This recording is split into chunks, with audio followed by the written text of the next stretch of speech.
Words kill, words give life. They're either poison or fruit you choose. Proverbs 18:21. The words that you speak can either help you or hurt you.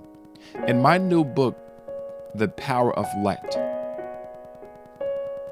I give you words that you can speak over your circumstance.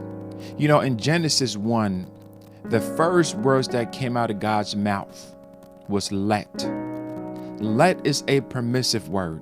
In other words, what God was saying is, let things change. I don't want things to be like this. There are so many of you. The reason why your life is the way it is, why things are not moving, is because you have used your words to destroy your life. You have used your words to speak negativity on yourself.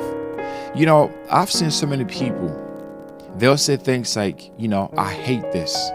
I can't stand this. This makes me sick. Have you said those words before? Do you know that when you say, I hate this, that becomes life? When you say, I can't stand this, that becomes life. Actual living being, right? The words that you speak can either take you up or bring you down. And that is why I am extremely careful about the people that are in my atmosphere. I have zero tolerance for negativity. Anyone that knows me knows this. I don't care how bad of a day I'm having, how bad of a day, whatever's going on. I choose not to be negative intentionally. And there are people, man, all they do is complain. I'm sure that you probably have a few of those. When your phone rings and you look at it, you're going to have either one or two reactions. You're going to be able to quick to pick it up, to talk to them. You're going to be excited. Or you're going to look at your phone like, oh my goodness, what is it again? Like when you just see some people call you, you're just like, oh boy, like you got to brace yourself, right? Because they always have bad news, sad news, gossip, drama going on, negativity. Nothing positive ever comes from out the mouth. You want to avoid people like that because they begin to pollute your atmosphere. When they speak those words, and I see sometimes people say things like, man, it's not easy. It's not easy. It's not easy. I often tell them this, you saying it's not easy. You're right. It's not going to be easy for you. You're always going to struggle. So you have to learn to use your words. Now, it took me 2 years to write this book. And the reason why it took me 2 years to write this book, because when I started to see the results from this book, I wanted to make sure that it was going to continue. I just didn't want it to be like, you know what, maybe it was just like a one-time deal. Well, after a few months, I woke up every morning, right?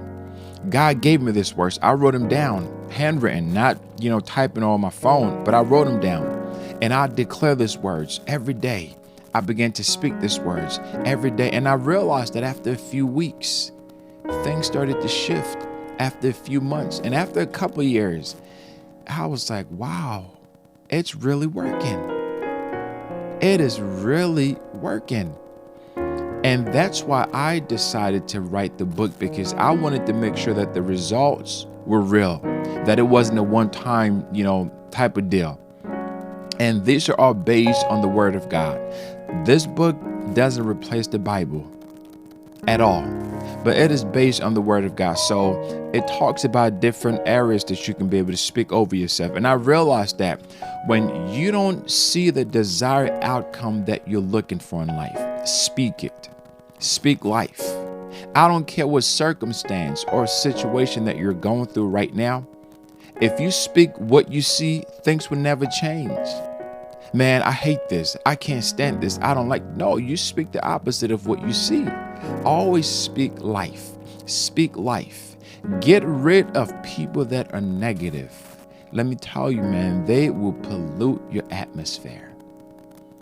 You can never make progress with negative people because they will always find something wrong with you. They will always complain about you're not doing this right. You did this wrong 2 years ago, 5 years ago when you said this. They will always find something wrong with you. They'll find something to complain about. They'll find something to nag about, and you don't need that in your atmosphere. So this book, The Power of Let, you can change your circumstance around with your words.